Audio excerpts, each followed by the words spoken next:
परशुराम ने प्रतिज्ञा की थी कि जब तक भगवान शिव स्वयं उनके सम्मुख नहीं आएंगे तब तक वे तपस्या करते रहेंगे। जिस गुफा में वे तपस्या कर रहे थे वो बहुत सुरक्षित नहीं थी। वन के हिंसक पशु उस क्षेत्र में विचरण करते रहते थे।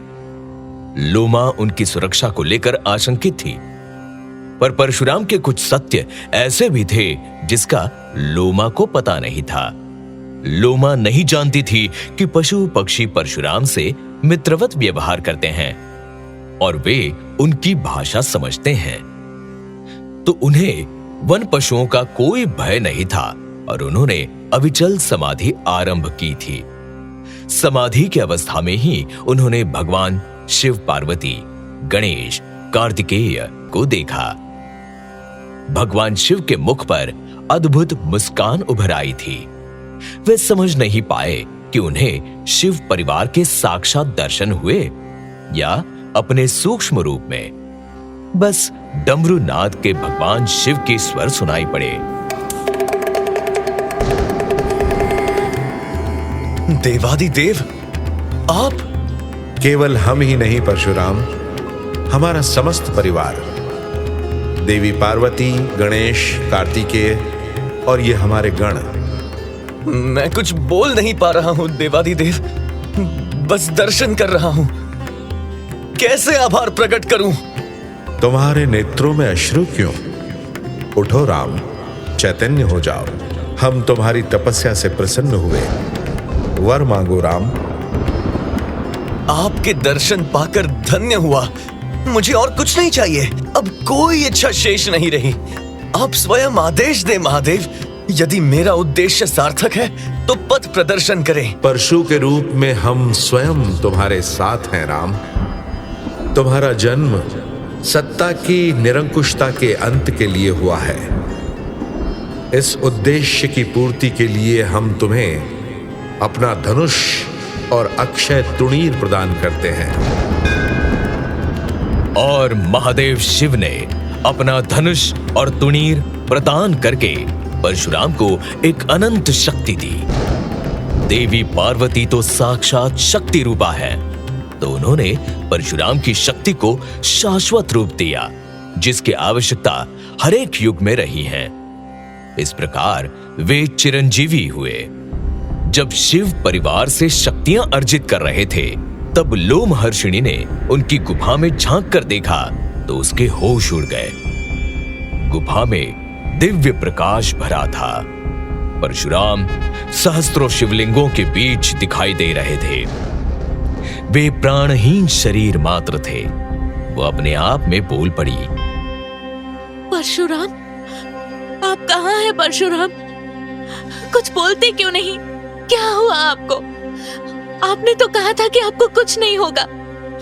आपको अपने जीवन का उद्देश्य पूर्ण करना था, किंतु आप तो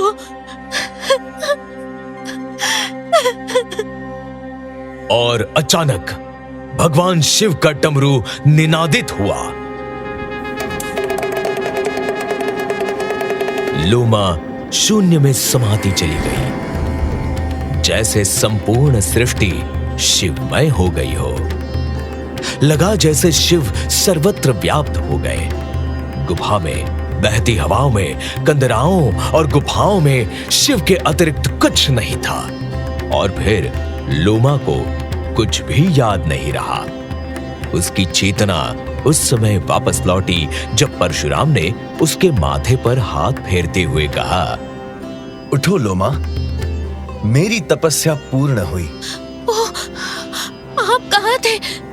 मैं व्याकुल हो गई थी। भगवान शिव ही सर्वत्र व्याप्त थे। आप तो मात्र शरीर थे।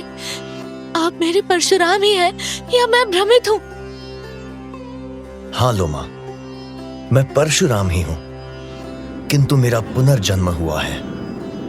और सचमुच परशुराम का पुनर्जन्म हुआ था। गौर वर्ण, काली घनी दाढ़ी, हाथ में परशु, कंधे पर धनुष, पीठ पर तुणीर, मुख पर मुस्कान और चरणों में पादुका। लोमा श्रद्धा से भर गई। उसने परशुराम के चरणों में अपना शीश रख दिया। परशुराम ने उसे दोनों हाथों से उठाया और हृदय से लगा लिया। उनके इस अद्भुत रूप की सर्वत्र चर्चा हुई।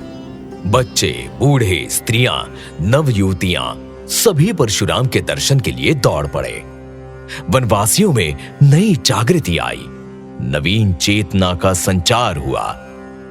उधर परशुराम को ढूंढने के लिए कार्तवीर्य अर्जुन गिरनार के शिविर में टिक गए थे। एक बड़ी सेना उनके साथ थी। एक दिन कार्तवीर्य ने अपने सेनापति से पूछा, परशुराम में इतनी शक्ति है तो वो सम्मुख क्यों नहीं आता? क्या वो हमसे भयभीत है? क्षमा करें महाराज, परशुराम कभी भयभीत नहीं होते। धैर्य, यश और पराक्रम में उनकी समानता करने वाला कोई नहीं। बस करो सेनापति। एक ऋषि पुत्र से इतना भयभीत रहने वाला किसी युद्ध में विजय नहीं हो सकता। तुम भूल गए कि श्रेष्ठ वो होता है जिसके हाथों में सत्ता होती है। मैंने आपकी श्रेष्ठता पर कोई प्रश्न नहीं उठाया महाराज। आप श्रेष्ठ हैं और श्रेष्ठ रहेंगे, किंतु परशुराम कुछ भी नहीं है सेनापति। ये ऋषि महर्षि अभिशाप हैं, भिक्षुक हैं ये, और हम इनका अंत करेंगे।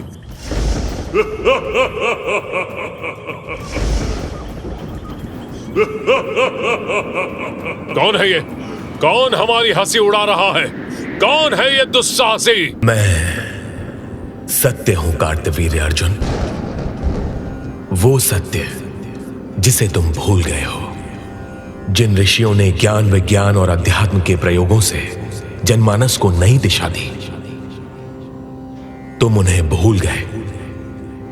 उस महर्षि कश्यप को भूल गए जिन्होंने अपने योग बल से ब्रह्मलोक गई पृथ्वी को पुनः स्थापित किया। यह पृथ्वी आज भी कश्यप की पुत्री कही जाती है। तुम अगस्त्य को भूल गए राजन, उस महर्षि अगस्त्य को भूल गए जिनके हुंकार से असुरों का अंत हो गया। क्या तुम मुनि वशिष्ठ और महर्षि अत्रि से भी श्रेष्ठ हो? कौन हो तुम? इतना बड़ा दुस्साहस? संपूर्ण आर्यवर्त में ऐसा कोई नहीं जो कार्तवीर्य अर्जुन को सत्य का ज्ञान दे। यदि सत्य हो तो सम्मुख आओ, अन्यथा अनर्थ होगा। ये कार्तवीर्य अर्जुन के सत्य के स्वर थे। ऐसा नहीं था कि कार्तवीर्य अर्जुन उस सत्य को नहीं जानते थे, लेकिन जब उन्होंने अपने सेनापति की बात काट दी और परशुराम की न्याय सत्ता को नकारने का प्रयास किया, तो उनकी अंतरात्मा बोल उठी। दो हिस्सों में बट गए महिष्मती सम्राट। भृगुवंशियों का भय उनके मन में बैठा था। उसे असत्य सिद्ध करने का प्रयास किया, जिसका परिणाम हुआ कि उन्हें अपने गुरु दत्तात्रेय से परामर्श लेने की आवश्यकता हुई। तो कौन थे दत्तात्रेय? क्या उन्होंने कार्तवीर्य अर्जुन के मन बैठे परशुराम का भय मिटा दिया? रोजपॉट प्रेजेंट्स चिरंजीवी परशुराम।